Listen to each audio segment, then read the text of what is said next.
Right. Good evening, everyone, and welcome to the February 13th, 2024 meeting of the Grafton, Massachusetts Accessibility Advisory Commission. I'm Rob Polsnelli, and I call this meeting to order. As a preliminary matter, please permit me to confirm that all members and persons anticipated on the agenda are present and can hear me. By roll call, Christy Proctor. Here. Bob Berger. Here. Roger Trahan. Here. Alexis Henry. Here. Catherine Dupuis. Here. And Paula Torno.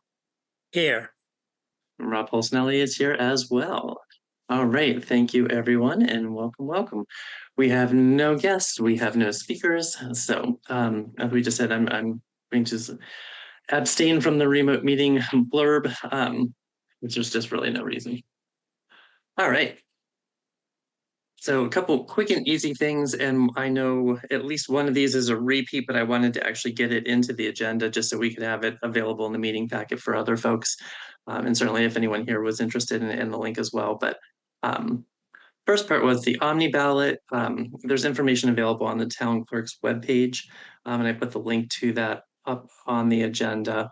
But it's a way for folks who may not be able to physically get into their ballot place and actually vote there in person to do it remotely in advance. It's just another way of doing that. It's I watched the little video. It's a fantastic option. So would definitely encourage folks to watch the video if they're at all interested or think it may apply to them. It sounds pretty easy, pretty straightforward. So again, just a wonderful new addition to the options available for voting. And again, God bless Massachusetts for making this easy on folks. Say that. All right, second one I know, like I said, I think this is the repeat. The Massachusetts Office on Disability, or MOD as we always call it here, is hosting the Disability Connection and Networking event in April. It's April 10th from 10 to 1. You can participate live in person. And it's got the link down below, so you can actually go and check that out if you were interested in doing that. But there is a remote viewing, I think is how they phrased it, option available as well. So, if you don't want to make the drive into, I think it's Cambridge, Somerville, somewhere in that area, you can actually register online and just participate by, just doing it remotely. So, but it's basically just a big networking event for people in the disability community in Massachusetts. So certainly would encourage everyone to check that out. Roger, I know you'd forwarded the link here just a little bit ago, but I was looking at some of the other upcoming trainings, and I know we've talked about it in the past, but did want to remind everyone that MOD does regular trainings on a variety of different topics for people, again, in the disability community, oftentimes for providers or folks who might have intersections with the disability community more particularly. But anyway, there's a calendar and you can click on the events and see what's coming up. And I have not jotted down anything else because I don't think there was anything that was especially, cut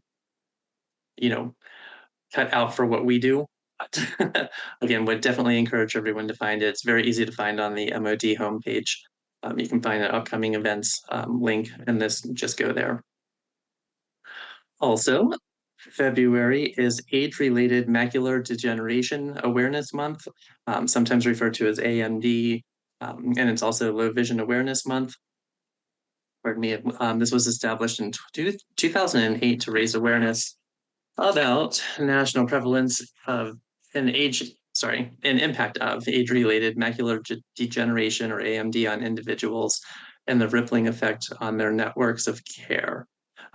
So I didn't include a link. I didn't have a specific resource or what have you there. So just wanted to sort of highlight that certainly. And it looked like, Paul, you had a comment or a question? I have AMD.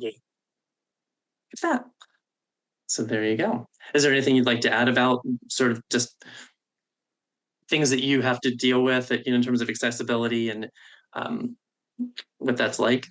Well, I suffer from double vision as well. And I always have to be aware that it can come back, because I've had injections in my left eye for that.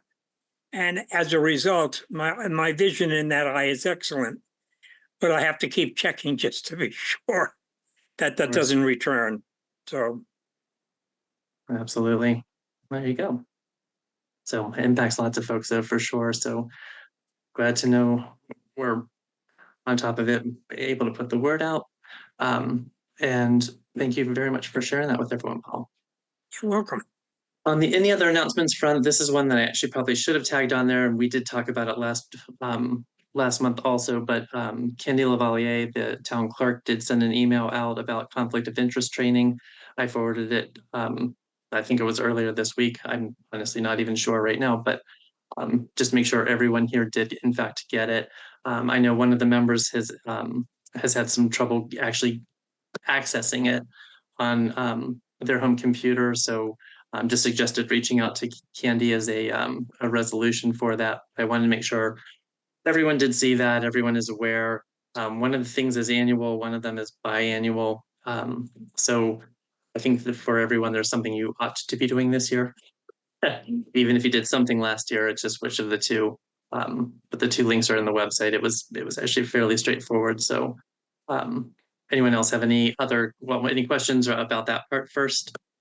I know I have to call the office about it because I tried to access it and it didn't recognize me or my password. So Yeah, crazy. I'm so sorry.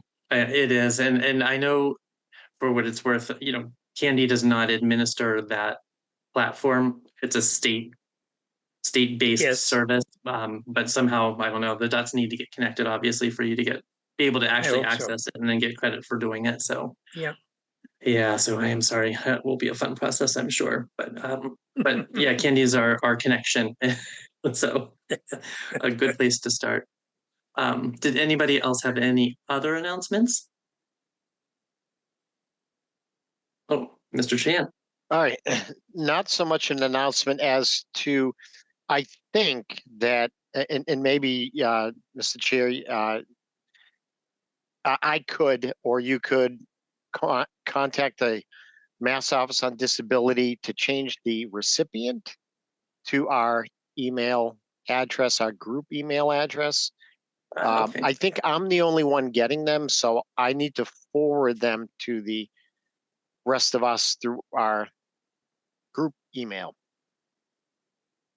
Is anyone else, in other words, the email that I forwarded today regarding the MOD, did anyone get that directly aside from?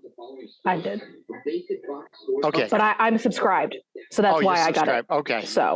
So I guess you can, people can subscribe individually, I guess, but For sure. it can't hurt for our group email to be on that as well. If anyone, Right.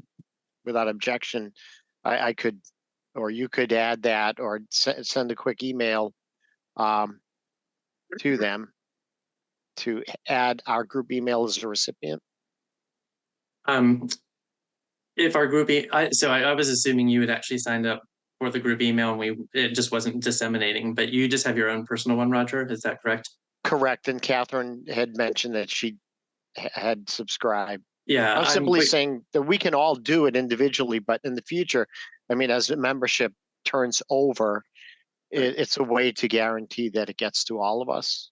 Yeah, it's probably just an email address on the website. It's probably like 2 seconds. So Right. I can just plug it in and be done with it. Sounds good. Thank you. Very cool. That's a good idea. Mr. Chair, Yes, sir. I'll have an announcement. So I don't know if this group knows, but I'm a member and the founder of the Metro West Building Officials. And this month coming up, Metro West Building Officials is going to do a segment and they're going to interview me as when and why you need a building permit. And if you didn't get a building permit for a particular project, how can you get a building permit after the fact? With that all being said, the Cable Oversight Committee authorized an expenditure for an interpreter. So it's almost going to be like town meeting. So we're going to have the interview in the studio with the president interviewing me. And then post-production, we're going to cut the interpreter in the right-hand corner. So we're going to give access to the hard of hearing community. So I just wanted to make that announcement. I love it. And they were actually able to get somebody? I have somebody, yes. Yes, I know we'll come to that later, but Right. Yeah. always Too nice to hear. much is when it's getting in the way. So with children, too much anxiety is anxiety Who is that's that? stopping. it's not me.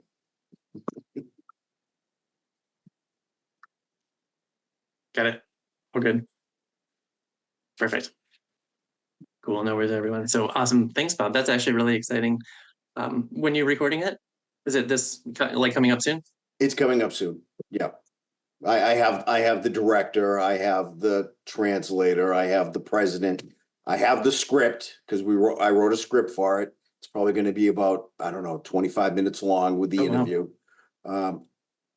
We have to just get a time where we can all get together. Fair enough. That's always one of the hard parts. It is. Very good. Excellent. Any other announcements, folks? Righty, moving on. External correspondence. So we did, and I'm hoping everyone got to see it directly when it came in, but Justin Wood sent an email about accessible podiums. It was sort of a roundabout in way that he saw it in a TikTok video that was about another topic, but within the context of that video, there was an accessible podium. And I think it was just sort of highlighting that because I'm sure because it made sense for us to know about it. So, Mr. Berger, would you like to I'll take speak it. to our I'll take current it. situation and accessibility on podiums? Well, the conference room A, conference room F, I would have to say is 100% handicap accessible. We have earpieces for the hard of hearing. And the podium, they can stand at the podium, or we have the witness table, which is wheelchair accessible. So when we designed these two rooms, we designed it with all of that in place. So, you know, it's great that he pointed it out, but we took care of that 15 years ago. And I guess by way of follow-up, when we think about like town meetings that don't happen in those conference rooms, or like so we do the high school auditorium, do the same accessibility features work there as well? Do we have a different procedure? How does that work at like a town meeting if a speaker were in a wheelchair? Well, if the speaker was in a wheelchair, they could roll up to wherever the microphone was, or the microphone would run over, you know, the runner will run over to them. If they have to go up on stage, there's a ramp to get up there. And for the hard of hearing, they could call and get special accommodations to get the earpiece. Yeah. And if they did, the sorry, whole, excuse me, just one more second, Mr. Chair. Yeah, no, The please. whole auditorium is set up for handicap accessibility. You have dedicated space with accommodation, or a companion, excuse me, I said the wrong word, with accommodation. And you know, sometimes people sit in the wrong chair and I try to nudge them over. Yeah, no, for sure. And if someone in a wheelchair were going on stage as a presenter, I know they can get up there once they're there. Would they be able to speak from is it a different podium? Does the podium, I think it's like the podium on stage, isn't that a like solid wood feature? Right, but if they're on stage, they're going to be part of let's just call it the performance. Sure. So they wouldn't be coming from the audience to go up on stage to address the audience, because you're Right. only supposed to address the moderator. Right. And if the moderator needed special accommodations, then that would happen before the meeting. Okay. So basically, so that one is not accessible at the moment, but the moderator is typically the only person using that podium. Absolutely. Well, in town meeting, it's the Correct. people that are on stage are using the podium. And Yep. if somebody on stage needed special accommodations, then before we have the town meeting, that would be in place. But for the general audience, no. Right. General Right, it's audience totally different. comes right up. It's two separate entities. Right. No, absolutely. Yeah, and we have the mics down. And I know too, I was at a town meeting. I don't remember if it was last year or the year before. There's also people who can bring the microphones to Runners. an audience member or, resident if they wanted to make a comment and weren't able to get down to one of the mics up front.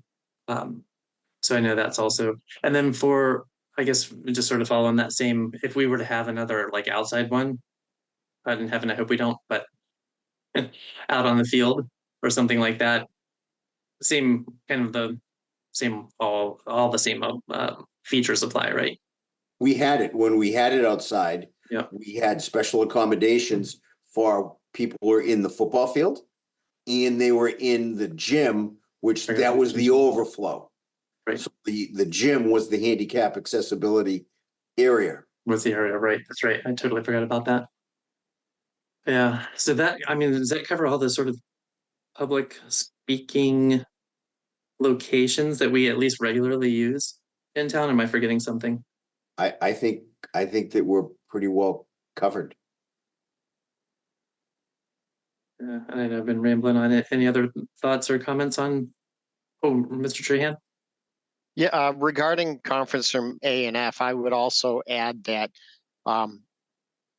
having a podium there could also be considered the accommodation, not the seating area being the accommodation, because I had seen where, and this happened at a recent town meeting, where it's kind of overflow, and there was one particular person in particular who was asked to take a seat.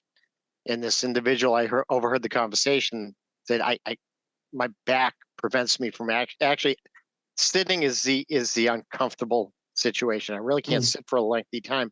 I really do need to stand. And so they stood against one of the walls on either the left or the right side. I don't remember. So in a meeting like A or F, there may be people who, because of, let's say, a back situation, where they would actually prefer to stand up out of need versus sit down. Even though it's typically we see, let's say in the person in a wheelchair who would be at a lower level and would need the table, the opposite can be the case, maybe less frequently, where they need to stand up.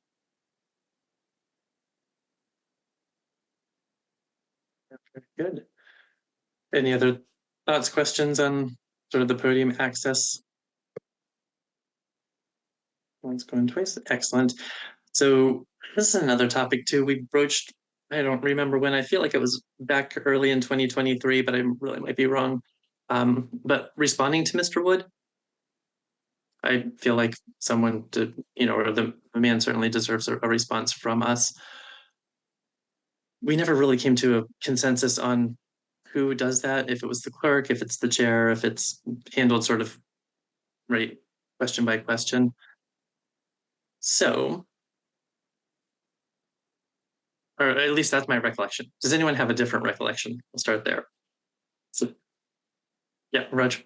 I don't think we ever formalized things in the form of policy or procedure, but way back, I do recall where the clerk would normally just acknowledge receipt of correspondence, not necessarily put forth a response. A formal response on the part of the committee. Maybe something to say that it's been received. It will be part of our agenda and meeting packet. Yeah. But who would that be? We've really never formalized it. Right. Christy, as our clerk, would you like to weigh in on whether that's something you mind doing? I think we did do that way back when. 4 years ago. I don't think I've done one recently in recent history. But wouldn't it come through the clerk and through the chair normally? I mean, honestly, I don't know what the normal correspondence sort of procedure would be. Yeah. Mr. Chair. Yes, sir. In the other committee I'm on, which is the Cable Oversight Committee, Yeah. we had to reach out to one of the town employees, and the committee directed the clerk to reach out and request this or that. I think it's almost the same. But that was am I hearing correctly that that was like decided as a one-time event, I guess, versus It's the regular- only- It's the only time we've done it, but I think that Um, would be the proper procedure.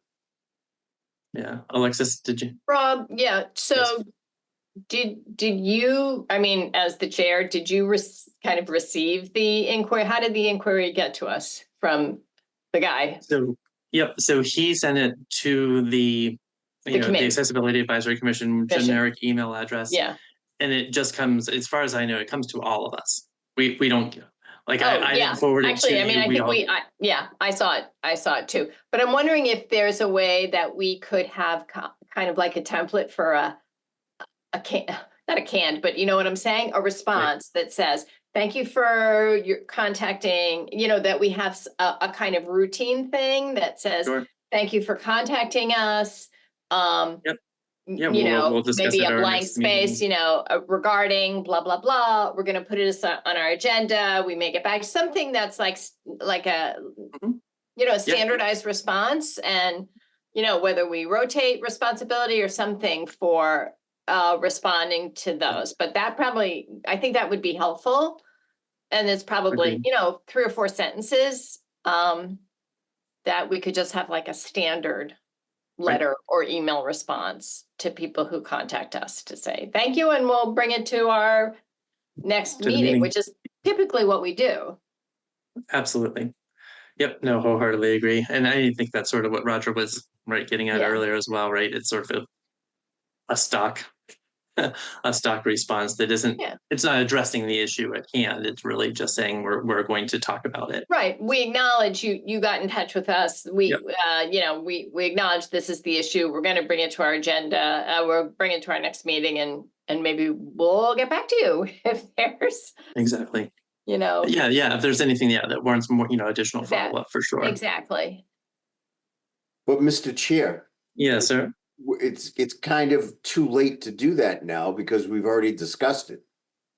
Correct. Yeah, we would send No, this I one mean in for the past future. tense. I mean Yes. for the future. But if we were Future looking, inquiries. right, but if we were looking at this for an example, Mhm. then the question would come up. We wouldn't respond to the question, and we could direct the clerk to say, okay, this is really under new business. So it's not even on the agenda, it's just under correspondence. We'll put this on for next month's meeting, and we can invite the person in. I don't know, it's just, we kind of missed it on this one, because how can Oh, we for sure. complete it? How can we complete Justin's question? I mean, are we gonna write a letter saying we discussed it and the room complies and both A and B are fully accessible for the podium because of the witness table? I don't know. I don't know what you want to do with this. Yeah, I mean, I think that's it. I mean, it's just combining the one that we should have sent already with the follow-up after the fact, if needed, if it was needed, since he wasn't here. And I think a lot of folks that do reach out with a sort of, I mean, he wasn't really even asking a question necessarily. It was more just sort of highlighting that could be an area of concern. But again, if I send an email off to the town about something, I would want a response. We'd feel right that it's appropriate. I mean, it's No, I our agree. responsibility to do so. Yeah. So like I said, I just think, it's just as easy as putting this one in the past tense to acknowledge that we actually did discuss it, and it, these features are currently in place, and that's that. And, thanks for reaching out. But moving forward, I do agree with, I think Alexis, Roger, both, sort of that idea that, we should just sort of have an automatic response acknowledging receipt, saying that we'll discuss it at the next meeting. And then get back to you if there's more, if it warrants further action. But that response is it's gonna be delayed by a month because, well, then if somebody gives a general email to the committee, and is the clerk gonna automatically put that boilerplate out? That would be the idea. Because it's, again, just acknowledging the receipt. I don't think there needs to be a vote on doing that every time. I mean, I think we just vote, essentially, we pick the motion and vote on it now and have that just be the way that procedure happens. Okay, Email comes in, response goes out, we put it on the agenda, we discuss it, and then again, if there's further follow-up, I think that's different, but we'll have the opportunity in the meeting, to make that additional plan if needed, but and that's when we can reach out and invite the person in the following meeting. Why it could not be have part of that? and the Why not can- have that part of our standard Canned response. response? Thank you for contacting us. We acknowledge you contacted us about this issue. It will be on the agenda for the meeting on this date if you would like to attend, because people can attend, right? Absolutely. While it's, not required, if you'd like to be Attend and speak attend the to the meeting issue. to speak on this further, you're welcome. Just to let people know that they can come to the meeting where it's going to be on the agenda. And that way, maybe we don't need to write a follow-up afterwards. So we acknowledge Right. you contacted us about this. It's going to be on this date. You're welcome to come. And that's kind of our canned standard response anytime somebody gets in touch with us. Oh, I like that. Shouldn't it be voiced as an invitation? Yeah. You're welcome to attend the next meeting, the commission's meeting. Well, anybody can attend the meetings at any time, but just to course. highlight, this Right. is, we're gonna put your issue on our agenda on this date. You're welcome to come and speak more about they would it, speak, whatever, something like No, I that. like it. That solves agree. the Yeah. problem. Yeah, and that way we do or do not have to have a follow-up response to the person, because maybe it's all addressed just in the meeting. And it's in the meeting Precisely. minutes and it doesn't require It's on- additional correspondence. Exactly. Because sometimes, if I may say, sometimes people just need to let off steam. And Oh, sure. that satisfies them, and they're not really willing to pursue it. Right, sure. and it's not a And requirement there's no that they requirement. come. No, We can make Of it course clear, not. you're welcome to, not at all, we'll discuss it whether you cover or not. I mean, and I won't say it exactly like that, but it's like, right. But it is, right, it will be on the agenda and it will be It'll be on discussed the at the next agenda. meeting. Feel free to attend if you'd like to discuss with us or some, Exactly. some language like that. Do we need a motion or? I was just gonna say the gaggle's quiet. I would love to accept a motion Come on, Roger. I know you can do it. instructing the clerk to, well, I guess there's two parts. Before we start the motion bit, Christy, if this is something the clerk is going to do, would you be comfortable drafting? Yeah, I'm a- gonna write it down as soon as you make the motion. Yeah. I'm not saying, no, not the motion. Will you be comfortable drafting the email itself? Oh, yeah. Okay, excellent. So then my suggestion would be, or I would happily accept a motion to designate our clerk to respond to external correspondence through our shared email address.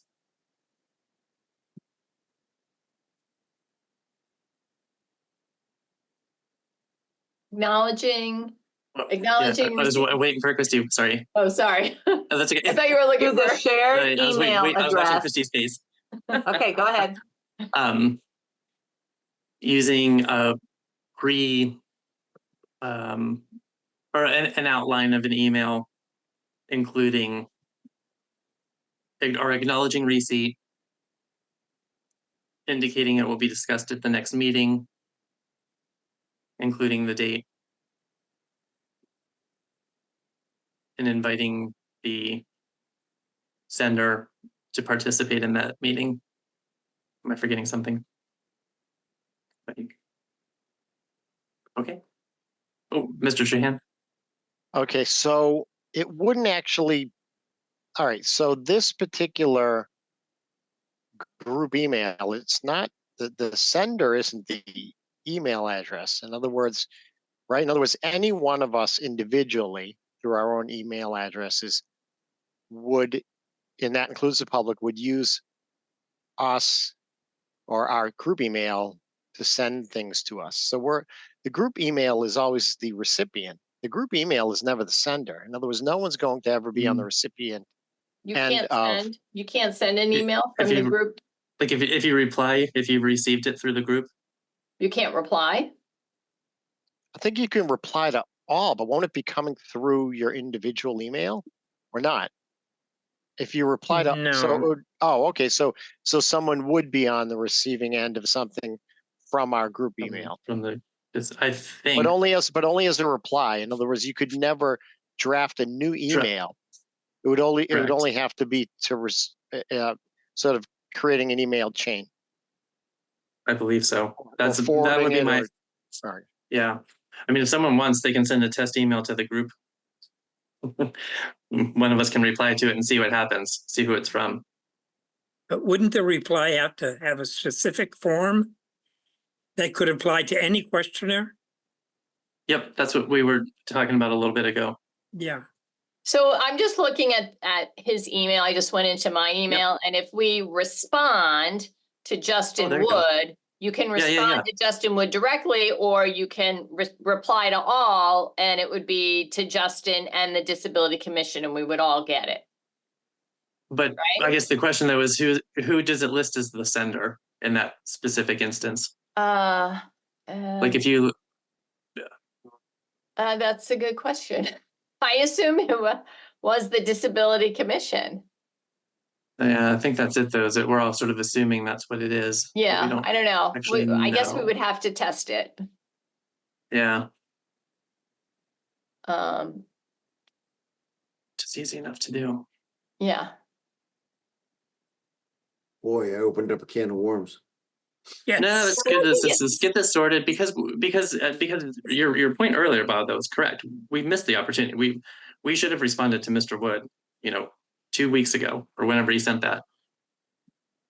But I know I personally didn't, because we hadn't actually sorted this out, and I didn't want to just willy-nilly start answering questions to someone without, having a sort of procedure mapped out in play. So give me 1 second though. This is Yeah. easy. So if Christy Yes. is the person who will respond, then she can respond, Christy Proctor, clerk. She could have a standard signature in her email. So even if it comes from her personal email, which Well, unless you, it doesn't have a might, personal but email. she still is identified as the clerk of the Disability Commission. So she can have a standard signature line in the email, just for those emails. Right. It's just whether or not you actually want your personal email going out to the town folk, Yeah, I don't know. which is fair. Yeah. I'm not suggesting. I personally don't love throwing it out there for the world to see. Yeah. I think it's great to have these things filtered through the commission email address rather than. Yeah. And I just sent a test and it is not coming through yet. Well, I got it. I got Oh, it. just hit reply and see. Reply or reply all. You try reply all, but it's because it'll just be interesting to see who the sender is. For me, it's going from my personal account, I think, Yeah, I think in if you- Gmail. yeah. Okay. I popped it out and it looks like it's coming from my Gmail account. Okay. So there's Yeah. the answer. Hmm. Yeah. So we're back to, like I said, I don't know if anyone wants. Yeah, it's definitely, I just received Alexis's response and it is from, officially it is from Alexis's that. email. Yeah, Mhm. rats. But this is good. This is good to know because we didn't know this Good to before. know, So Yeah, but takes us back to our original problem. Then what do we do when we want to, thank someone for reaching out? Because frankly, it was great that he reached out. So we You- can I get think what we email can as the do- Disability Commission, but we can't respond as the Disability Commission. Right. Mr. Berger? I think what we could do is somebody can contact Cindy Ide. She's in charge of the mail, and see what we can do about getting an account. Mhm. It's not an account, it's just, It's just access to it. We already have the account. Right. Yeah, So I think we're very, very close to getting what we need, is that's to send an email out that's not our personal email. That would be the I- thing. So I think we should still go forward with this motion. My 2 cents is not yet. Okay? You're the Sadly, chair. maybe I we mean, need a motion to explore with Cindy. what the our options options. are. I don't Or think we that's, could, a- or we I don't could think do that's a that by motion. consensus. Oh, that's not a Consensus. motion? Oh, Just well, consensus, okay. yeah. I'm sorry. Yeah. Okay, wait a Rob, minute. is that something you want to do? Or would you like me to talk to Cindy? Oh, Bob, it would be fantastic if you can do it. Okay. Thank you, thank you. Oh, actually, by consensus, we all good? Yes, Yes, yes, So- yes. So no motion to designate. So there's Sadly. no motion on the table. There is no motion on the table, no. Okay. I think But until somebody- we know whether this is something we can even do. Because Somebody if- should I don't reach out. think, I don't think we want to make a mountain out of this molehill. It's, it gets That's to what be we're too, best at, Paul. yeah. Bob? Mr. Berger? I know, I lost my thought. Oh. I'm over 60. Okay, we were talking about that before. So we were just saying, we were rescinding the motion, but I said we don't, I said until we know whether or not we can actually respond. That's it. Somebody should still reach out to Justin. So how do we reach out to Justin? I'll reach out to Justin. Okay. Well, you're the only one with the town account. I'll call him. Oh, you know Justin? Or so I Yeah. don't think there was a phone number in the email. Okay. Yeah, and that would be fantastic if you don't mind doing that. No. Thank you. Can I go back 1 second? Absolutely, Christy. So we're gonna have to have clarification from Cindy or Candy. Cindy, That's what I thought. And then Mr. Trahan, did you have another comment that Yeah, I'm gonna try to make this quick. I'm gonna just dig up at some point in 22, before, at the point we were, went in front of the select board to change our charge in our name from Disability Commission to Accessibility Advisory Commission. I'm pretty sure there was a vote somewhere in there that got lost in the shuffle that we didn't address. Changing, there was a document somewhere, even in some of the minutes, accessibility at grafton-ma.gov versus Disability Commission, to sort of bring that in harmony with the change in name that we Right. just really never addressed. So at some point in the future, if we are going to go down this road, Let's I just- think we need to identify what meeting that was that we actually Mhm. voted to request. And I think it was for the select board also to address that, but it didn't make the meeting that where they decided or they agreed to change the charge and the name of the commission.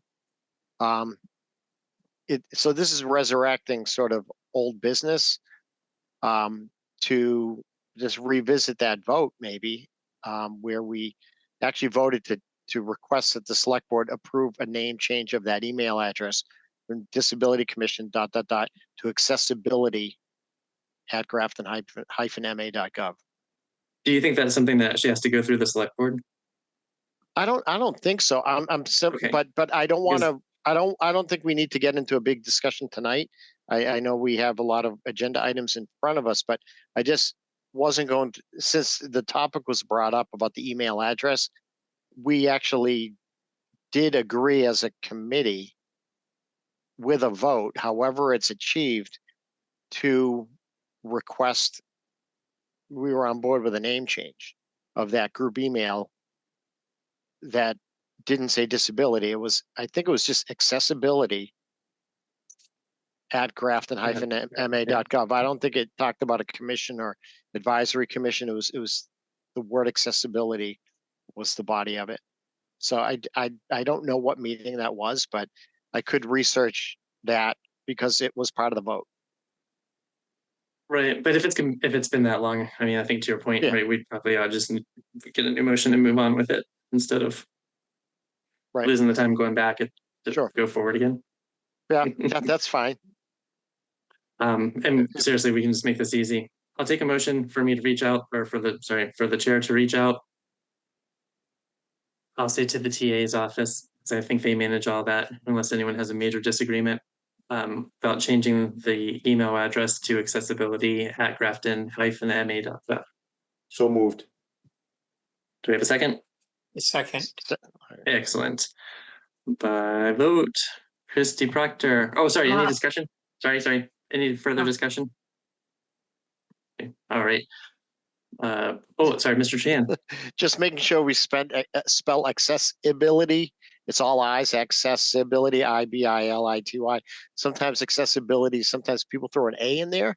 Just make sure we spell accessibility correctly. Oh, yeah, that's With- Why right. did they with- make accessibility and accommodation two of the hardest words to spell? Like, Yes. it's a trick. I know. It's So, like unnecessary. That's another one. all right. So that's the only comment I had. Any other comments? The other comment I had is whatever the mechanics are of having Disability Commission website flow into the new one so that it doesn't get booted back, that whatever that term is called in tech terms, that one just jumps over to the other, doesn't get booted back to the sender. Forward, Forwards. kickback, link back. There's a We say term. forwards. Yeah, Yeah, we don't need forwarding it. probably would work. Yeah. Yeah, they'll know.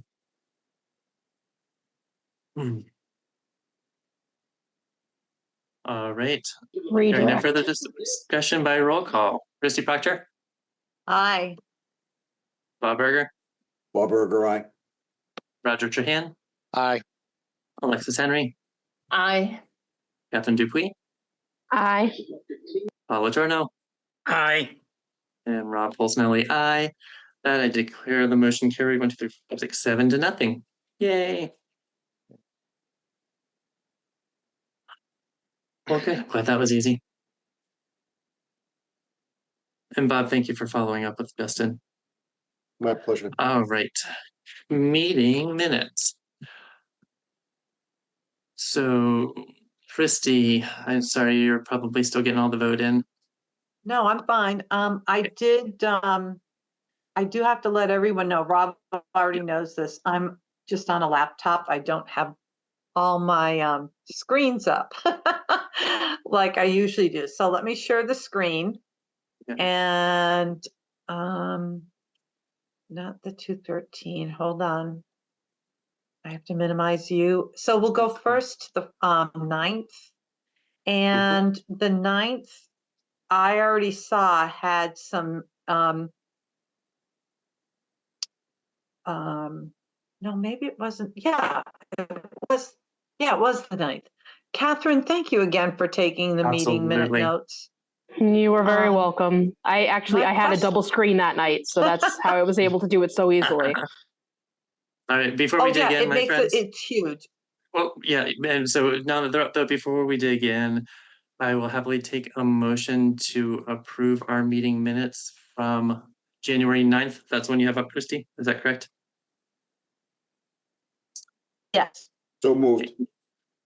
Do I have a second? A second. Thank you, Mr. Letourneau. All right, and we'll open up the floor to discussion. And Christy, do you want to review what Yeah. you had come across already since you are hosting us? Everything looked great. I just found one date. Here it is. So technically, we couldn't have approved the January 9th meeting minutes because you were in them. So is this technically for the December 12th, 23 meeting minutes, I assume? I must have just autopiloted on the date. That's probably what it was. Yes, okay. That's what I was hoping. So let me update that right now. No Excuse me. problem. Well, wait a minute. I see you're on page whatever. Okay, so let me take this. Okay. So our meeting was December 12th.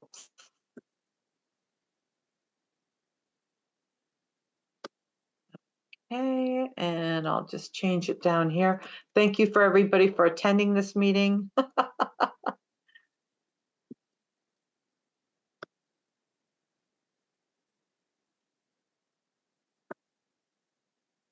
Okay, that was the And only then- thing. Let me just check. Christy, Let same me change. take this Actually, out. Christy, can you go back to, yeah, just the, on the title line, meeting minutes? It should be changed there as well. I'm trying to get this all flush. Let's see. Okay, there we go. Okay, That worked. Perfect. that was the only glaring thing I saw. Everything else looked great. Really, So- Catherine, good job. Yeah, Catherine, you did an awesome job. I had a couple little ones. So one is, I don't remember I'll say the standard. So Christy, if you can roll back to the top. When people are not at the meeting, do we typically include them in the roll call vote box? I don't remember how you normally handle that. I usually keep it there so that if we ever, like in the roll call box, see how we have the A, so people know right away they're absent. As opposed to But- abstaining, Yes, because that could be construed as you were at the meeting and abstained. oh, okay. So let me do this. And that's, yeah, the only reason I had that like quick, like, oh, wait. And I couldn't remember the way that you normally handled it, so I didn't want to start saying this is how it should be. Nope, that's fine. Good, okay. Excellent. And then, and give me 1 second, I had a couple tiny little, so under item 6, which is on, it looks like page 4.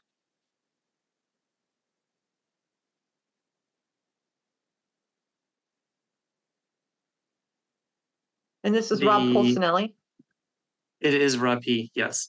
Okay. But it should be the town administrator, actually assistant town administrator.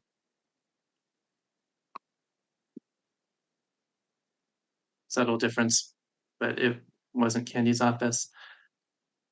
And then similarly down on 7B, it was Evan, not Adam.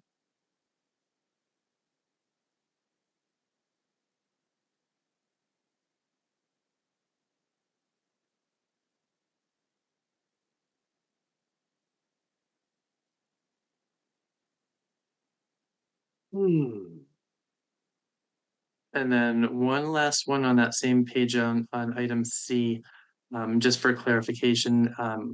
So on the second line, it says the request to keep it at. It was a request from the commission for like within our, like it was part of our discussion. And I just wanted to clarify because the town itself actually requested it's in 12-point font. So I just wanted to make sure that it was clear that we were the ones saying that we were going to do that rather than it coming from the town, or that we had asked the town about it. So, and I think that was all that I had. So like I said, there's a couple little things. Did anyone else have? Mr. Trahan? All right, just one. I'm looking at the old numbered sections. It's all right. So on the webpage content update, under the action, so it's on the top of one of those pages. Mr. Berger made a motion, that paragraph about the PSA. And the last sentence says, Mr. Letourneau and Ms. Dupuy both ceded their roles. Was that basically saying that they were opting out of being part of the interview? Yeah, that's Didn't what that was. fully Yeah. Okay. All right. So I Yeah. wasn't sure what the term roles meant in that context, but Yeah, I if was any- looking at that sentence going, what did I mean by that? But I think it was because I said that I couldn't even get there anyway, so so is Mr. Letourneau and Ms. Dupuy both ceded participation that's probably versus better their- wording. versus their roles? I mean, I'm not stuck on any specific. Sounds wording, better. but yeah, I think that's clear, yeah. ceded their participation instead of roles.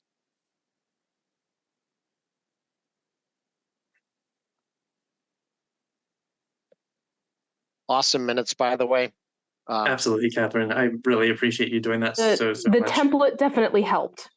I know, So it's the, it makes it's the it so bomb. easy. It's the bomb.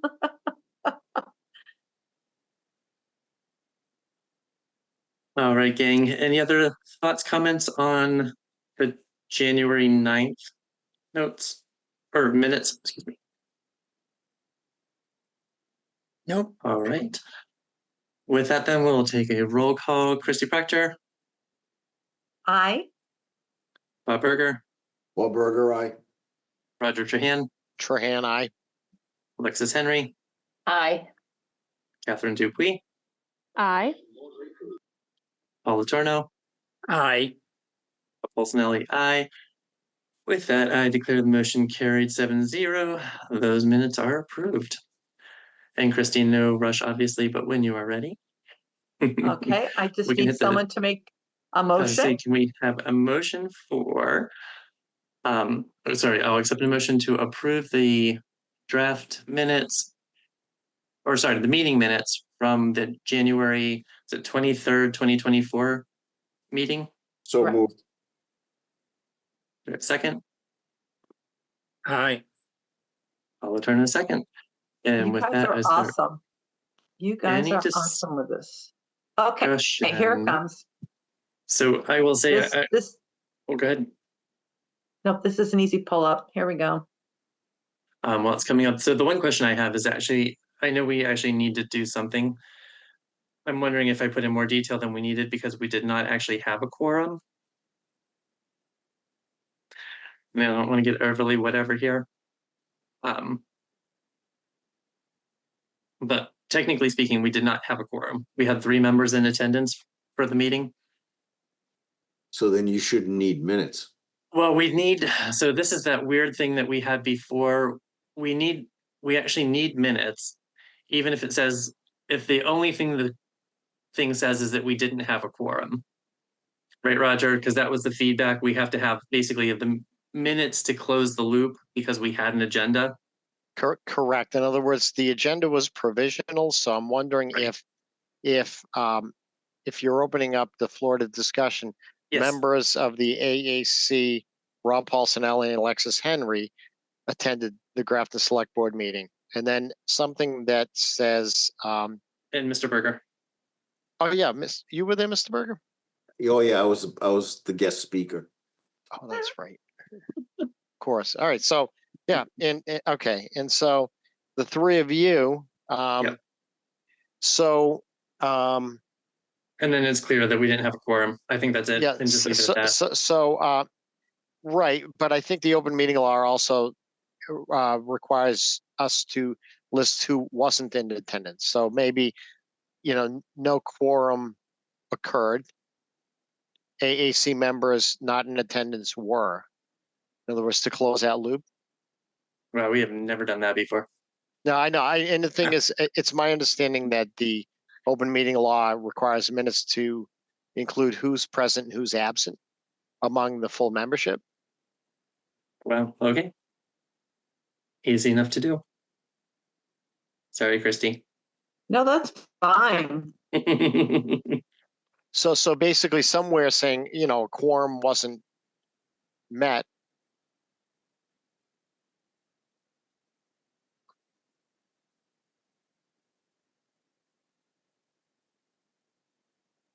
I know Comment it therefore a becomes quorum highly wasn't met. technical. Yeah. Yeah. Yeah, Christy, I would just put a comma right at the end of that sentence and say, therefore, a quorum was not, wasn't it? We didn't have a quorum. Oh, I see. And just, yeah, that sort of says it blatantly and yeah. It's one of those highly technical things that, unless you're sort of in the know and you're looking at these minutes saying this doesn't make sense, it's Right. just one of those things that the Attorney General's office has recently clarified needs to happen. And then they push back on the town clerks to say, what happened here? Mhm. Was there a quorum satisfied or not? And if there wasn't, we basically have to create minutes for a non-meeting. Yeah, Christy, I don't think you can change the town's header. You can change our Okay. part of it if you want, but I don't think you can change the Yeah. town's header. Oh, and I will not fool around with the fact that it's not tagged either. Anyways. All right, kids, any other comment on this one? It's the easy one. All right, hearing no further discussion. By roll call, Christy Proctor, Aye. Bob Berger, Burger eye. Roger Trahan, Trahan, I. Alexis Henry, Aye. Catherine Dupuis, Aye. Paul Letourneau. Aye. Thank you, and Rob Paulsnelli, aye. And with that, I declare the motion carried 7-0. Excellent. Number 4, interpreters for the May 13th town meeting. Mr. Berger. So as the committee knows, I've reached out to 3 agencies. I kind of put all my cards on the table. And I said, I know what the problem is. The problem is that once they realize that this is being televised and recorded, they back out at the last minute for stage fright or one reason or another. So between the 3 agencies, we have 1 booked. So I'll we tell have, you why, I'll tell you Fantastic. why they really back out. I know why, but I didn't want to say it on here. Go ahead. I want to hear it. What? If there hasn't been a request for an interpreter, they don't want to show up because it's like playing air guitar. There's no reason. No, that's not true. That's what my interpreters tell me is the reason they will back out of doing large events, because they realize they're just there to make the town look accessible or the event look accessible, but there's no interpreter need truly, How do they even know? because they'll ask in advance, who are we interpreting for? How many are we interpreting for? The only way that we're gonna get the community involved is if we keep on pushing for this. And they're going to realize that we are providing the accommodations for them. And if we don't keep on, if we don't keep on trying, we're never gonna get across that finish line. So between the 3 agencies, I have 1 booked right now.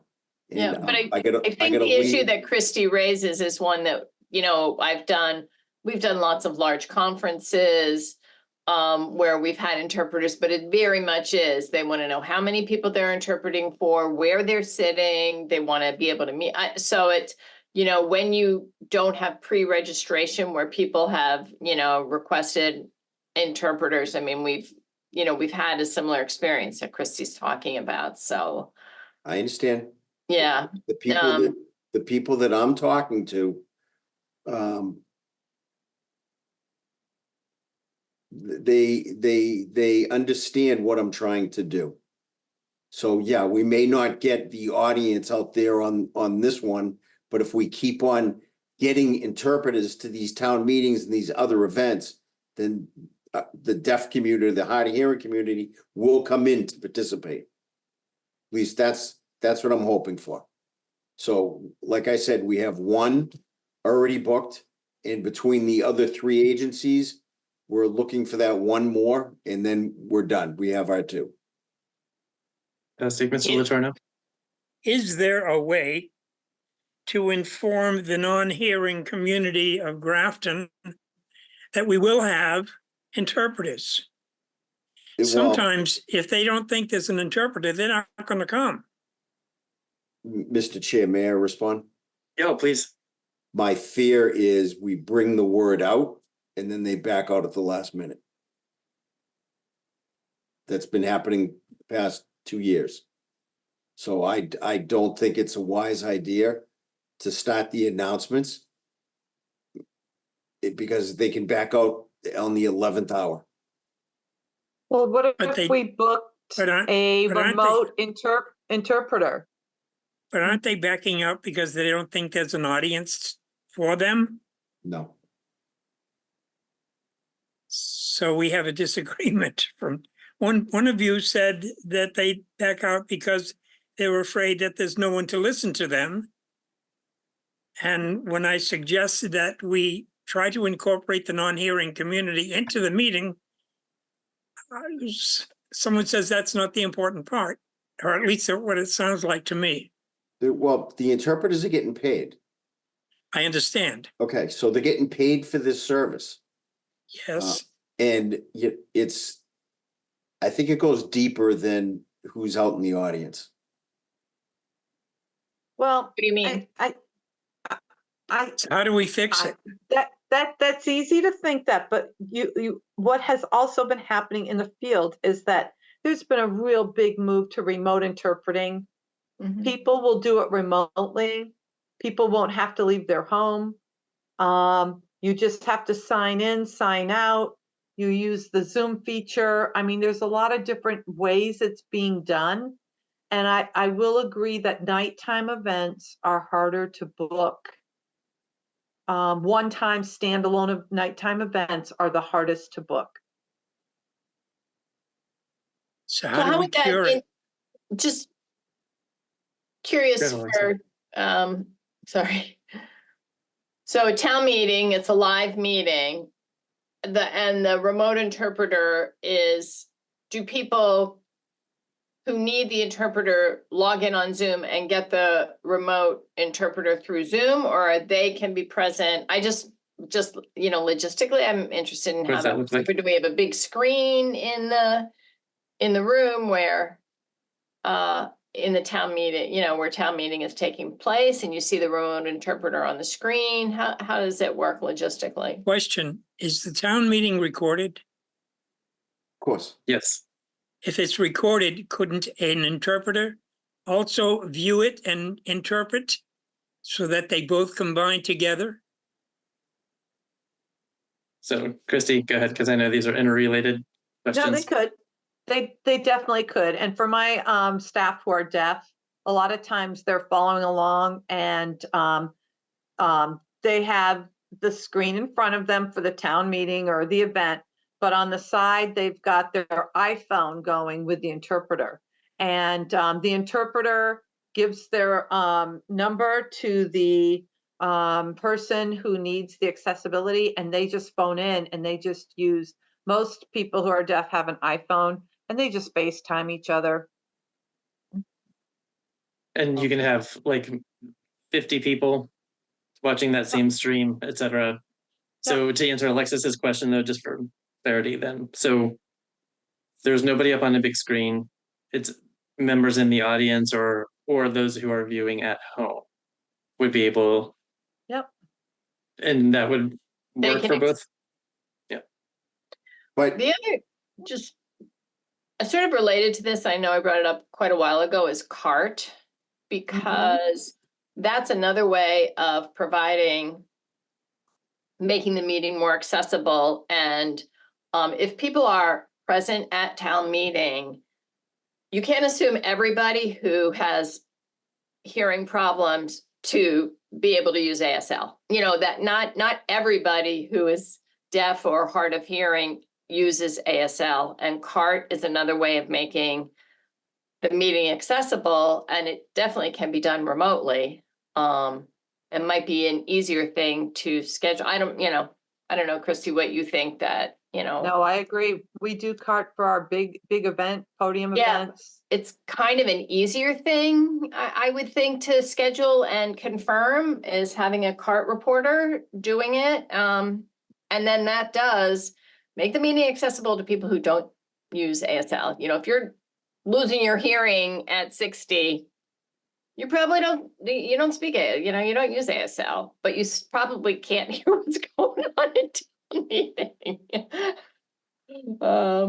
Christy, what is CART?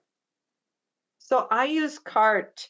We have a contract that we sign in advance for the hours and the setup. And the person on the other end, Bob, is CART certified. You have to take a test for it.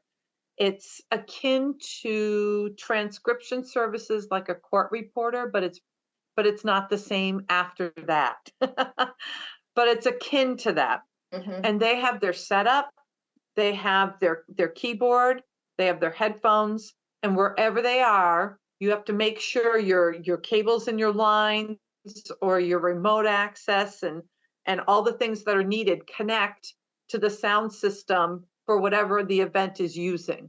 So Yeah. the cart person would need to be dialed in, as we call it in the old days, dialed in to the town setup for the sound system for the town meeting.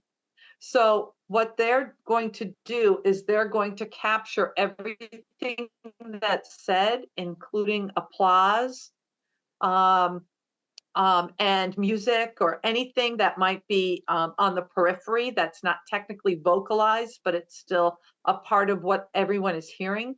And those words are very quickly displayed on a screen. So we look at CART users as people like Alexis said, they're going to be hard of hearing, or they might have missed something, and they want to quickly look up and find out what they missed 2 sentences back, that sort of thing. Yeah. Good CART transcribers, they're probably 3 words behind what the speaker says, and no more. They're Yeah, that fast. It's really fast. It stands for Communication Access Real-Time Translation. I just Googled it. So Yeah. how does this compare to ASL? It's like you got a big screen in your room, and you're just seeing everything that's said, Right. It's transcribed someone in real transcribing time. it live, right? They're live transcription in real time. So Like it's closed not, captioning. I know, hold on, I'm trying to get to the bottom. And for the audience, where would I put the screen? front of Oh, the room. don't you have the slides up on the But that's for the, screen in the yeah, but that's for the select board and the finance committee.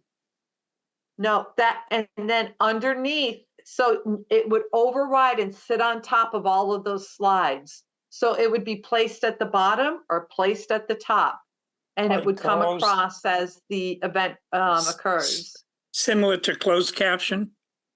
Yeah, but if you're present in real, if you're there physically, you're not getting closed caption. You're getting, I mean, if you watch it on TV or you watch it in Zoom, you can get closed caption. But if you're attending in person, you're not getting closed caption. This is Right. providing, basically, it's like providing closed caption So in the- real time. It's very fast. So the only thing I don't know if we can do that. I'll have to look at that.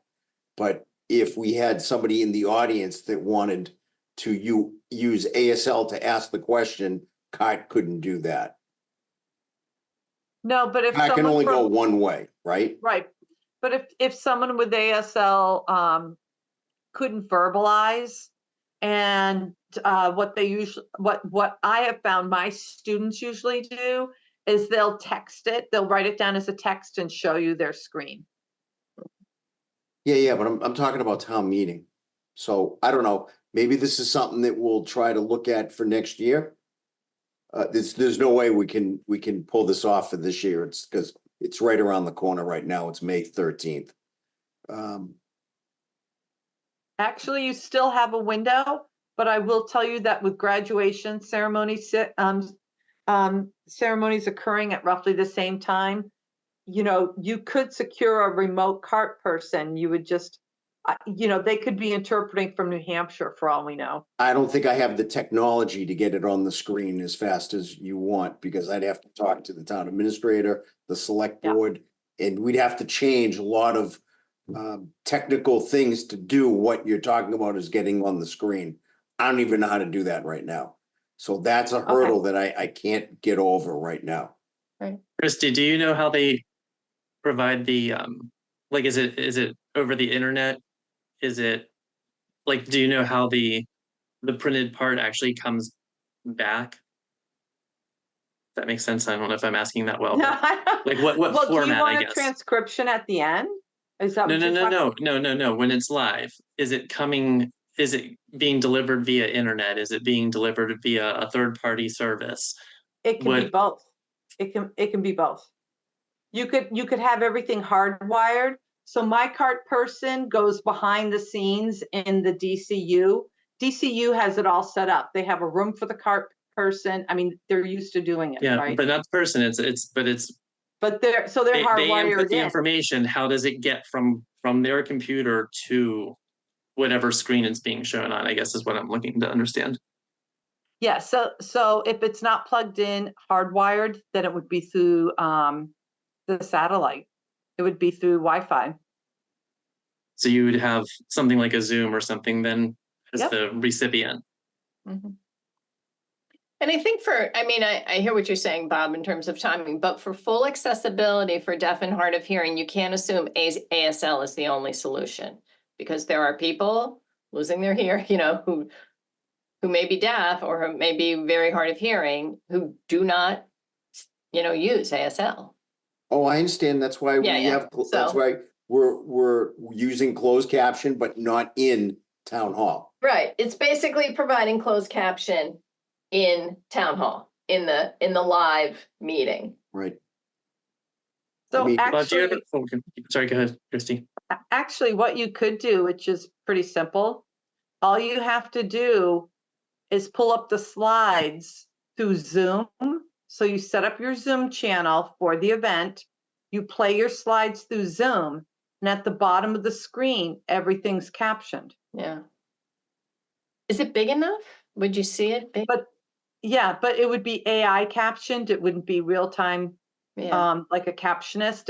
It may not spell everything correctly, but you can have everything, because when I do smaller events, we just run our captioning through Zoom and we let it be transcribed by web captioner, mhm.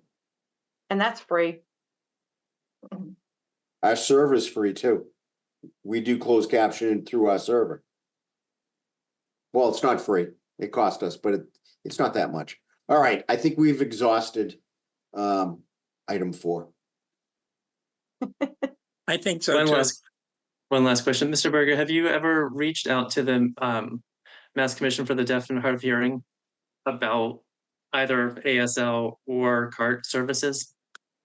Not COT services, no. Because I know they have, you can request them both through the same request form. So if you can get a hold of someone out there, they might be able to talk about sort of just, again, sort of mechanically how that works, what other pieces of equipment we might need to make it work, and get at least some idea of what we'd be looking for if we wanted to get that CART system in place and be able to use it, for fall town meeting or for whatever in the future. So When I go to school on Thursday night, I will communicate with the director, because that's one of the agencies I'm using for this. fantastic. Very good. Cool. Very cool. All right, kids. Any other thoughts, comments? Alrighty. Webpage content update. Just by way of quick update for folks who did not, in fact, see it. Alexis and I did present in front of the select board at their January 23rd meeting. Quickly overviewed what we did, why we did it, talked a little bit more about some of the other priorities that we've been focusing on too as a commission. They were incredibly receptive, very kind and generous in their feedback. Asked really nice questions, and clearly, I think we're happy with the work that we've all been doing. So kudos to everyone for really, I think stepping up and keeping the foot on the gas pedal with this commission. We've been getting a lot of stuff done. It's kind of cool. So not a whole lot more, at least from my perspective. And unfortunately, Bob joined after Alexis and I were already speaking. So that's why I think Roger, you'd point out, or we're surprised to hear he was there. He ended up back in the audience instead of at the podium with us. But I wanted to join in, but it wasn't appropriate for me to walk in after they walked up to the podium. But it was a quick agenda that night. I think we Right. got up there very quicker quickly. than we thought we would. 5 minutes. Yeah, It was amazingly how quick we got up there. they were very Very- complimentary. It was very nice. Yeah, absolutely. But again, thank you everyone for the huge effort though to get that all done and up and running. And yeah, I haven't heard any feedback from anyone yet, but I'm excited just knowing it's there. So hopefully people are clicking and finding some new answers to questions they may have had. So good stuff. Draft and Rec Department, camp and program accessibility. I Mr. just Chair. wanted to, I'm so sorry, Mr. Chan, go ahead. Oh, as far as the web content, so is the subcommittee in perpetuity, or now that the work is done, do we then dissolve the Disband it. subcommittee? I'll take motion to disband the subcommittee on the website. So moved. I beat you, Second. Bob. Second. All right, who's taking the first? Roger's I'll- taking the first. I'll take Okay. the first. Any further discussion? All right, by roll call, Christy Proctor. Was it an aye? You're muted. Mr. Berger, Berger, aye. Mr. Trahan, Trahan, I. Alexis Henry, Aye. Catherine Dupuy, Aye. Paul Latorno. Aye. Okay, I'm so sorry. Excuse me, everybody. Rob Paulsonelli, aye. And with that, I just, declare the motion carried 7-0. And again, Alexis, Bob, thank you guys both for participating and Thank you all. being on the subcommittee. Good stuff. And thank you for the reminder, Roger. Sure. Draft and Rec Department, they did post, I don't even remember where I saw it first. It might have been Roger sending it, but I wanted to include the 8-week sports program that they're offering this April. The in the packet, I copied the advert that they put together, which was really just cute and insightful. But they're asking for registrations by April 21st. But small class sizes. The coaches are trained specifically for folks who are in need of different types of supports than the standard camp goers. Soccer and track and field are the two sports that we're looking at. It's fundamentals, they're non-competitive. So really good for just, again, beginners or people who might have some different types of accessibility needs. So ongoing kudos to them, I think, for their continued efforts. I really just wanted to get that in here to make sure that everyone was aware and hopefully help spread the word and make sure that people are signing up. I don't think I have any other thoughts, comments on it, but does anyone else have any? Excellent. ADA grievance procedure. I'm so sorry, guys. Been too much on the plate lately. So I did finally try to call William today, did not get him. So I need to give him a call still to just make sure that we're doing the follow-up on that. But I'm hopeful I'm not walking away today with as much as I did last month. So I think we're in a better spot on that. No more select board meetings, no more reports to write, et cetera, et cetera. So promise I'm going to do it. Annual report.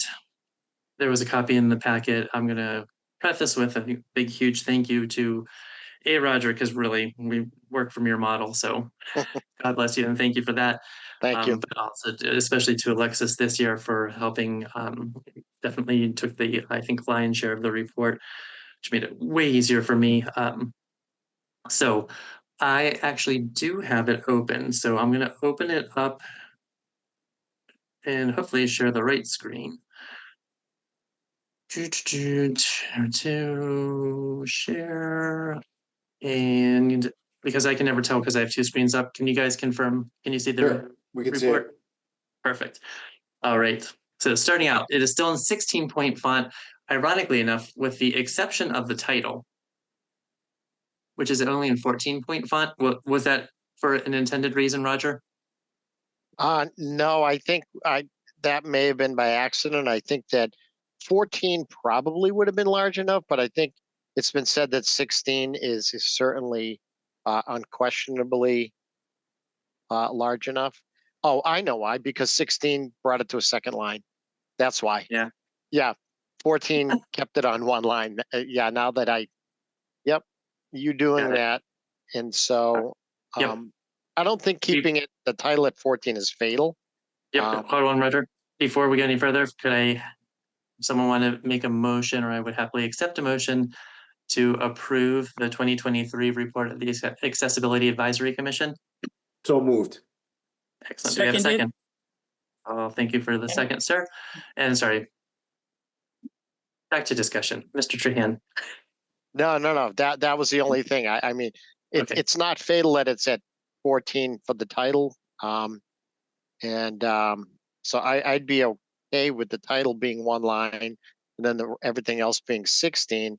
And I just have to say that this report is phenomenal. I think anyone reading it would really two audiences, just anyone reading it would see, wow, okay, this is Accessibility Advisory Commission, and they've done a lot. They continue to do a lot. And a rolling stone gathers no moss. But also, if anyone is looking to, as our membership is always turning over, anyone who would be looking to see what this board commission does could simply look at one of our town annual reports, and really that would capture things for them. So thank you so much for really doing. I recall how much time and effort it took to in the prior years to put this report together. So thank you, Rob and Alexis. Guess you gave more kudos to Alexis, but yeah, I think it looks fantastic. Well, I want to, Roger, your template was extremely helpful. All right, Some good. words may look very Amen, familiar. hallelujah. And also, Christy, the notes are, the monthly minutes are really the source material for Yep. for everything. So, it made it a lot easier, I think, to pull information together because we have good minutes. And I No, would I mirror wholeheartedly agree. that. Yeah, And I would without mirror, question. yeah, I would mirror that, Alexis, because exactly. In other words, I didn't make up the content. In other words, I used, Christie's minutes to really draw on that. So yeah, kudos to Christie. For sure. Mr. Chair, Mr. Berger, you've got to highlight all the text to make it justified. how come? Was that because part of the requirement? That's what the requirement is. Interesting. Did you Including the already turn title? this- Did you already turn this in? Nope. Yeah, you're late. I know. We didn't get a chance to vote on it before. So when you say highlight, you're talking bold or? No, it's he all done, highlighted it. Roger. Then I told him to justify it. All done. I don't even know what that means. What That means that they're all in left and right and they're equal. Oh, okay. I hate justified. I don't I know do too. why. It's one of those personal pet peeves I've had forever. All right. So are we on board with, are we doing the 2-line thing And I or the believe I 1 line? saw one typo. All right. So one question at a time. Roger, title. What do you guys think? 14 puts 14. it at 1 line. What is the requirement from the town? Does anybody Re- have that? They Yeah, the request requirement's 12. All right. Can we say that one at a time? The requirement is 12. Okay.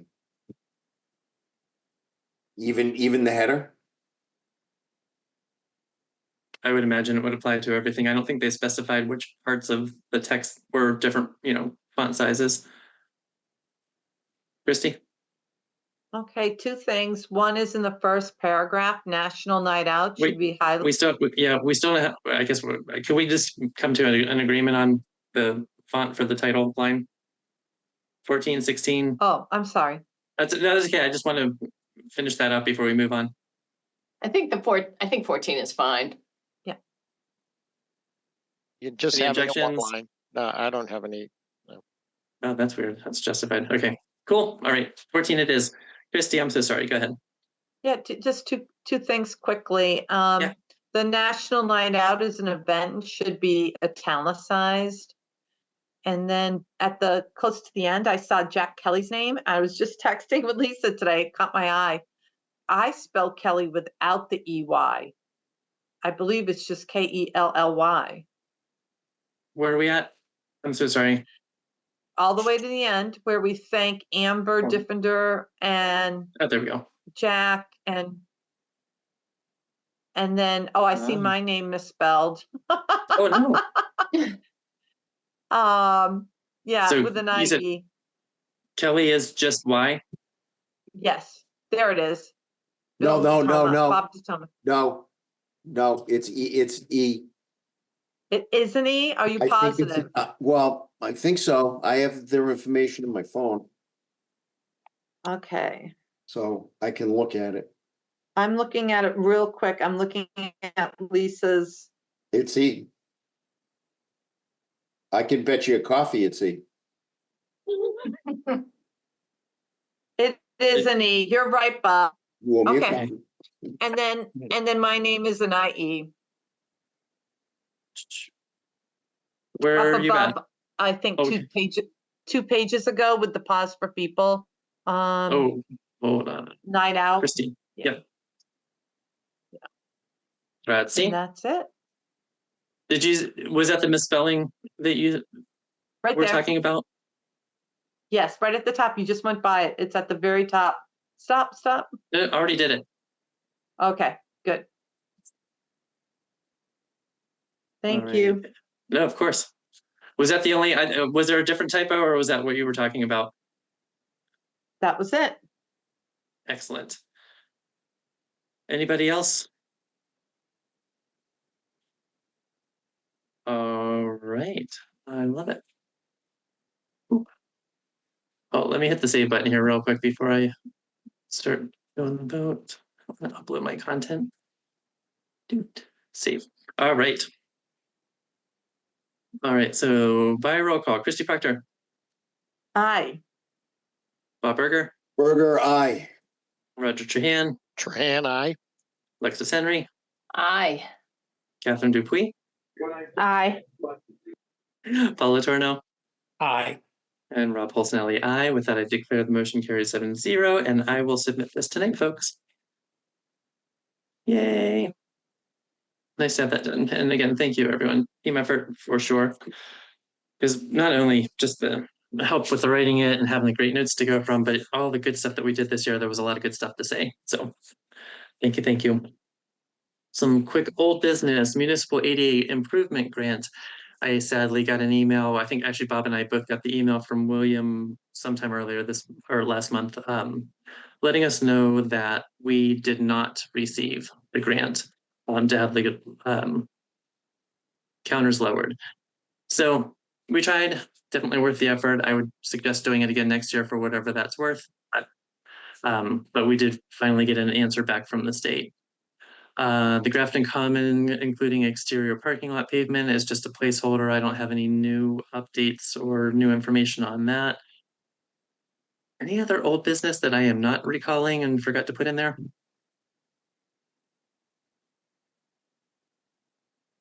Fantastic. New business, not to hopefully kill us here tonight, but I did see in the rec department's brochure, I think is where I saw it first. Big Truck Day is coming, June 22nd, 2024, which is a Saturday. It's going to be held at the Millbury Street School. I wanted to just bring it up in case anyone here thought it might be an opportunity for us to maybe do a little more outreach to the community. Hopefully we'll have good weather by then. Not snow like we have today, but it's an event that a lot of parents of children with special needs are encouraged to attend, to familiarize them with, not only the equipment, but also the personnel who might be responding in the heaven forbid emergency situation where they would be showing up, as well as to also expose some of the emergency responders in advance to individuals who might need special support, different types of support, might react unexpectedly or differently than what another victim may, and again, in an emergency situation. So it's a really nice event to bring,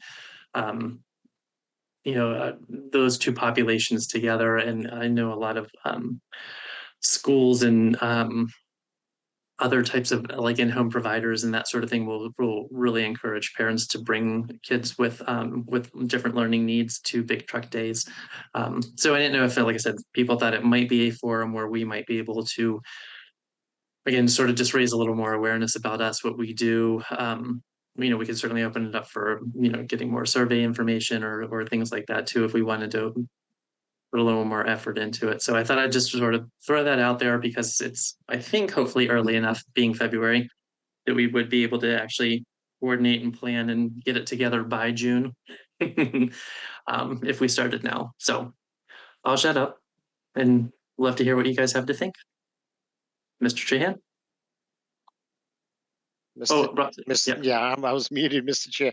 Yes, I like how it's advertised on the 10 to 11 is sensory friendly.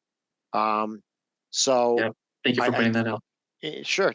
Thank you for putting it in the packet. And I think I recall that, with the ambulances and the police cars and the sirens and everything like that, those, even if you're not expecting it, I wouldn't refer to myself as having sensory issues. But let me tell you, all of a sudden, out of the blue, these things are done without announcement, and you're 30 feet from an ambulance, and some kid just wants to press that button. It like nearly blows you off your feet. So Yep. I like the fact that there's that hour there, because it has always been just a very intermittently loud event. Agreed. Christy? So my comment was, how can we tie in with something really concrete, just like the Barbie theme was such a hit for National Night Out. What could we tie in with that's really disability friendly for this event and would really resonate with children and kids? So, we really need to put our thinking caps on here, maybe come up with something really creative to bring people to our table and have an opportunity to interact with them.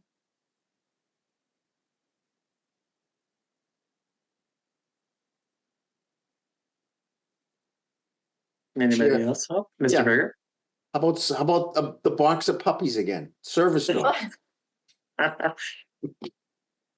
It's an interesting tie-in. I mean, do you think that's something they might be open to, Christy? Yeah, we can always ask. You could never go wrong with a box of puppies. Absolutely. Amen, hallelujah. I'd like that myself.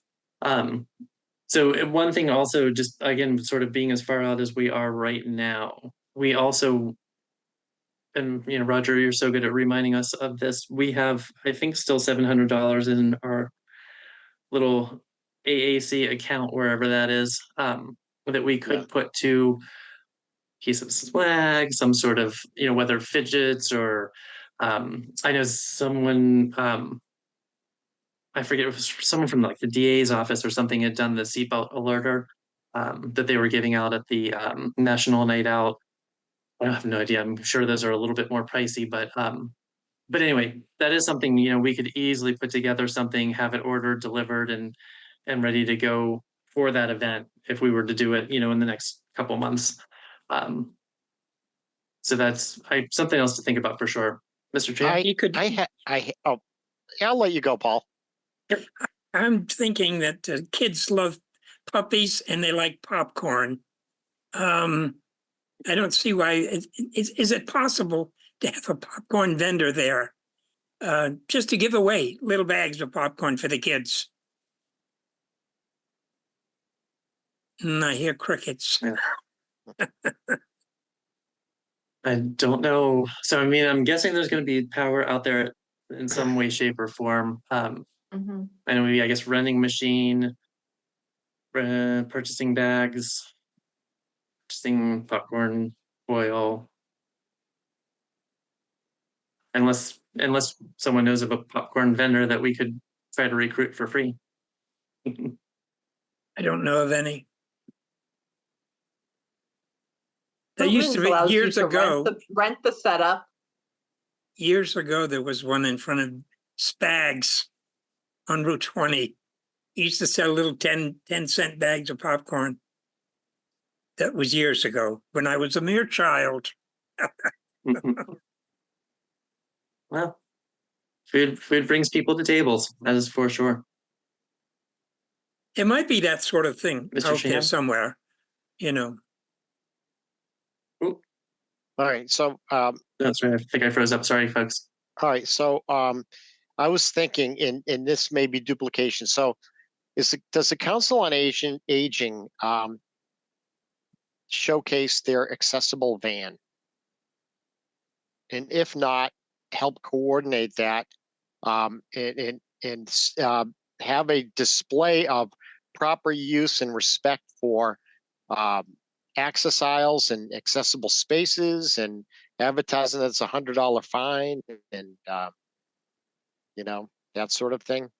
If you use space illegally, but I think the idea of showing, and I see this on social media where people just out of disgust show pictures of people who have parked illegally or in the access aisle, and then that individual is out and about in the mall and can't get back into their van, to show and display the space that is actually needed to Yeah, enter and usually, exit. very often when those people are faced with that, they get angry. Right. And so I think though that aside from the Council on Aging, like showing what they, in other words, it's big truck day. So we're talking about a vehicle. So the idea of assisting in showing the features of an accessible van, but commingling it with the idea and just reminding the public of, okay, here's an accessible space. Here's why you need to respect and actually show the space needed to work, to have someone exit and enter that vehicle. Is it possible to get Fuller RV to demonstrate an accessible van? I don't know if they have them. So I think what Roger was just saying though is that the Council on Aging's van is probably the size of an accessible or a standard accessible van. Is that correct, Roger? I would think so. I would think so. It's used every day, and they would need to have it accessible to advertise it in that way. Right. So rather than having to rent or try to find something else, like we've got one that's already sort of the town's. If we could convince someone to bring it. The follow-up question though, Roger, is if we're taking up a handicap parking spot, are there definitely going to be enough others available for people who are coming to Big Truck Day? We could The create a fake spot. In other words, we wouldn't want to. In other words, we could have an area that delineates the dimensions of a spot. Heck, we could even invite people to park in that spot and then give out fake $100 tickets and say, all right, for real, if you actually really do this, you actually face a real $100 fine. But Right. But I mean, just sort of just be engaging with folks. But you're right, we wouldn't want to take up a spot that would otherwise be used for a spectator. So we could certainly maybe create the dimensions. Either they have white duct tape, create those dimensions, but just something that I don't recall that there's been an accessible van as part of Big Truck Day. It's usually been emergency vehicles, DPW stuff, fire trucks, that sort of things. Right. And so so maybe it ought to be called Truck Day, not just Big Truck Day. But just so who would be the person to contact the Council on Aging to arrange that or assist in that? Are there not Sorry, Roger. families? Are there not families who have accessibility vans for a member of their family, so they can take them food shopping and to the supermarket or to a movie or, I'm sure there are families that have those vans and who run into the problem of not being able to park because the spaces are taken up by other vehicles. Right. So through you, Mr. Chair, but who would the person be? Who runs that show? So, Council? Mr. Chair, you're asking to have one of the senior center vans at the truck day. Is that what I'm hearing? If it's available. Okay, I will talk to them. And Mr. Paulsonelli is Mr. Chair, not me. No, I was Yeah, looking yeah, at, he I was was asking looking for- at Rob, but you answered. Oh, okay. Yeah, I didn't absolutely. know. All right. I'm sorry. I was like, Right. No, it's all good. all And right. it would just be right counterbalancing that to make sure that we're not withholding a service by having them devote this van to this other activity for that block of time. What day of the week Especially is on a that? Saturday. Is Or it is a that a Sun- Saturday? And It's a who's Saturday. running it? Is it the town recreation department? So according to their program, it looks like they are the ones hosting it. What's Not the date? library. Okay. No, at the Millbury Street School. So if the COA van isn't available, you're right, Paul, we could look at people in town and ask if anyone would be willing to share their van for the day or for the time of the event. What time is the event, Rob? So I believe it's 10 to 1 is the entirety of the event. Because if you want, do you want me to reach out to Pause and see if they're available? Well, I think we should all come to consensus on that. Okay. Because first, like, let's just, well, I'll start with, so it sounds like we're all interested in doing this. Is that a pretty fair summary, right? Yes. Okay. Good. So how about we start with a motion to have, and I'm gonna guess me, but I'm happy if someone else wants to do it, reach out to Adam Lapointe to find out if we can host or whatever, have a table or how we can actively participate. Because I don't, and then what restrictions would be attached to that? Because I looked briefly through the brochure on the town rec website or the town's rec department website and could not find any information about requesting a table or anything like that, like there was for National Night Out. So I feel like that would probably be a really good first step. I'll make a motion. Excellent. Do we have a I second? second. Fantastic. Any other discussion on that? Right. All right. By roll call, Christy Proctor, Aye. Bob Barger, sorry. Burger, aye. Roger Trahan, Trahan, I. Alexis Henry, Aye. Catherine Dupuis, Aye. Paula Torno, Aye. and Rob Polsnelli, aye. That I declare the motion carried 7-0. So I'll reach out to Adam, find out what we need to do, what's, what the parameters maybe are. That all being said, it sounds like we have some nice ideas. So I would happily accept a motion if everyone thinks it's a great idea here to have or ask Christy to reach out to Pause for People again and see if they would be available or interested in participating with us on the truck day. So moved. Okay, second. Second. All seconds. And any further discussion on that? I'm going to also consider, so we have at Quinsigamon, I don't know if you guys have seen the post, we just got a therapy dog for our police department named Siggy. And Siggy is a white, adorable lab. And considered a therapy dog, not with the Pause program. But if we can't get any response from Pause, there would be an opportunity maybe to ask QCC to see, and this is where it might get a little tricky. So let me explain this. So Rob, you can ask too. If they come with their QCC vehicle, their police, it's like an SUV and Siggy's in it. I mean, it could be something that if the Pause really don't work out, maybe our campus police can come and it promotes both Siggy, the dog, the vehicle, and it promotes positive relationships with the community that we're trying to do through Siggy. So I just want to state that that's a backup plan if Pause doesn't work. Any other discussion?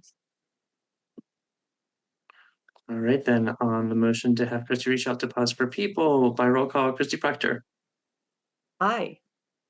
Bob Berger, Burger, aye. Roger Trahan, Trahan, I. Alexis Henry, Aye. Catherine Dupuis, Aye. Paula Torno, Aye. and Rob Polsonelli, aye. With that, I declare that motion carried 7-0.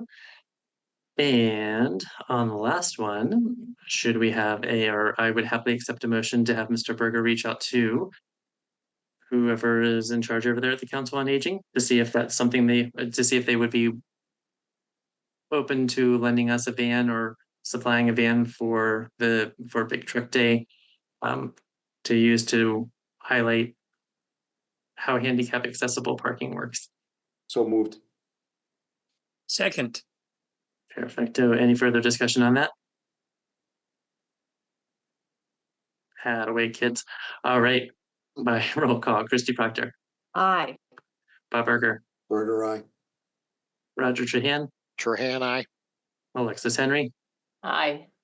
Catherine Dupuy. Aye. Wanted you to be a Kathy this whole time. I have a sister Kathy. Sorry. Paul Latorno, Aye. Rob Paulsnelli, aye. And with that, I declare that motion carried 7-0. Excellent. Is there anything else right now that we ought to be moving forward with, or can we all just sort of recollect when we all get our answers in our March meeting and then figure out what next steps are at that point? I think that's the path we go. Fantastic. Any other big truck comments? No, but related to that, can you also find out when you talk to Adam what the date might be for a national night out? He might already know that. He might be someone, and also the date for the Grafton Celebrates the Holidays, because it's never too soon to start planning. We missed out on it. That's last year, yes. So National Night Out, though, that one's formulaic, right? I think it's the first Tuesday of August. It's August 6th. Okay. You're so good, Roger. I'm then- looking, it's always, yeah. No, that's, first I was Tuesday. just pulling up the calendar doing the same thing. So December, interestingly, it's the first Sunday, right? Which is December 1st, 2024. What, And say that's what's- been, yeah, but what's the date we have to have our stuff together to apply? so last year it was early October. I forget the exact date, but it was early October. So if we run with the end of September as our deadline, I think we'll be fine. Yeah. And then for National Night Out, I don't remember how much earlier it was, but if we reach out by June, I'm sure we'd be fine. Okay. But yeah, but good thinking because they Get all sneak these up on us. dates. Yeah, Well, and it's the hard part is that it's that we don't meet that frequently, right? So a lot happens in a month, kids. Lots and lots. So yeah. But it is good thinking, and we should definitely make sure we probably start talking about National Night Out no later than April. Also too, I'll review whose terms are coming up. Because we should probably start talking about that a little bit in March so that we have a little bit of planning time. Because June will be on us in no time at all. I know I'm one of them, but I don't recall if anyone else's term is up. So I don't think I have a term. you You're probably have one on permanent paper, Bob, Appointee. no, right? No. No, I think your seat has one on paper, but I don't think it's really an optional term kind of thing. Yeah. You guys are stuck with me. You're okay. Yeah, absolutely. That's fine. All right, gang. Any other new items? No, but after the meeting's over, I'd like to have a fast conversation about the town meeting, that other way we can go. Oh, okay. So when we adjourn, just don't close the meeting. Fair I enough. actually had. Oh, yeah. Please, Alexis. Not to introduce a whole new topic, but something perhaps for future discussion.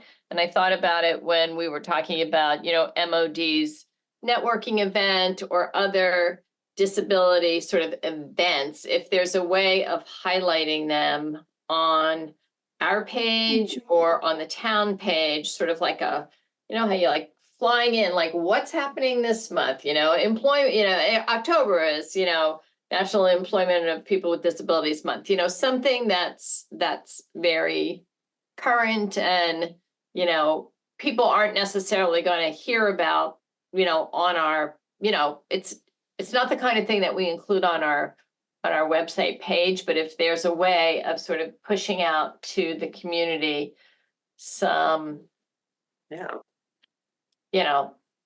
disability specific things that are happening locally, or do you know that October is, National Employment? Because we talk about it in this group, but I don't think we have a clear vehicle for, pushing it out to the community. And just a thought, I was looking at at the like on the town website. That's why I keep leaning over on on my other computer. I'm looking at our town website, and the recreation committee, it has nice little flying, like their activities, Right. you know what I mean? It's like flies across their Yep. screen, and if, it's just something for perhaps future No, I discussion, like it. ways to get that information out in a little bit more of a push out.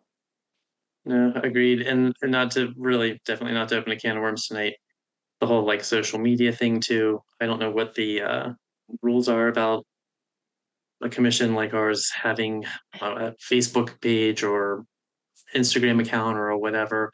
Yeah, I Um, don't know. But that Bob is shaking his head. You already know the answer is no. Yeah, because it has to be regulated. And then everything is, Well, everything is record. You have to record all of it. Yeah. and you have to save it. And you have Right. to archive it. So Yep. the town does have a Facebook account, but then when all these, like, let's say the planning board, the ZBA, all these other commissions, if you have these members that keep on responding in the social Oh, right. media, then it Right. turns to be a little bit problematic. Yeah. For sure.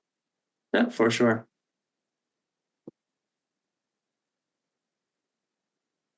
So there are ways to handle it, but interesting things to think about. And Alexis, I love the idea. Even too, I was just wondering too, like something as simple as just a news or upcoming whatever on our page. We've got a lot I over mean, on the the left. main town page has, like today, there's like special alert. Right. Town hall is Right. closed because of the snow. Like, could there be like, Right. just even Right, that, they have the, like, hey, did banner you up at the top. know, it could be a special alert about, just a Exactly. little news flash on the main page. You don't even have to go to the accessibility, like to our page, but the main page where it's not something we would necessarily want to have every time, but like if we know that something's Right. coming up, that would be of interest to the community. Is there a way to kind of get it, splashed on the town website? And then Right. we wouldn't have the social media challenge that Bob was talking Right. about. Very cool. I like it. All right. Any other new items? Dun, dun, dun, dun, dun, dun, dun, dun. All right. Mm-mm. Hearing none, I will happily accept a motion to, oh, wait, sorry. Next meeting, Tuesday, March 12th at 6:30, same bat time, same bat channel. And with that, I'll happily accept a motion to adjourn. So moved. Second.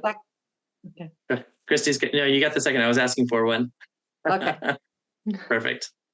With that, any discussion? All right, by roll call, Christy Proctor, Hi.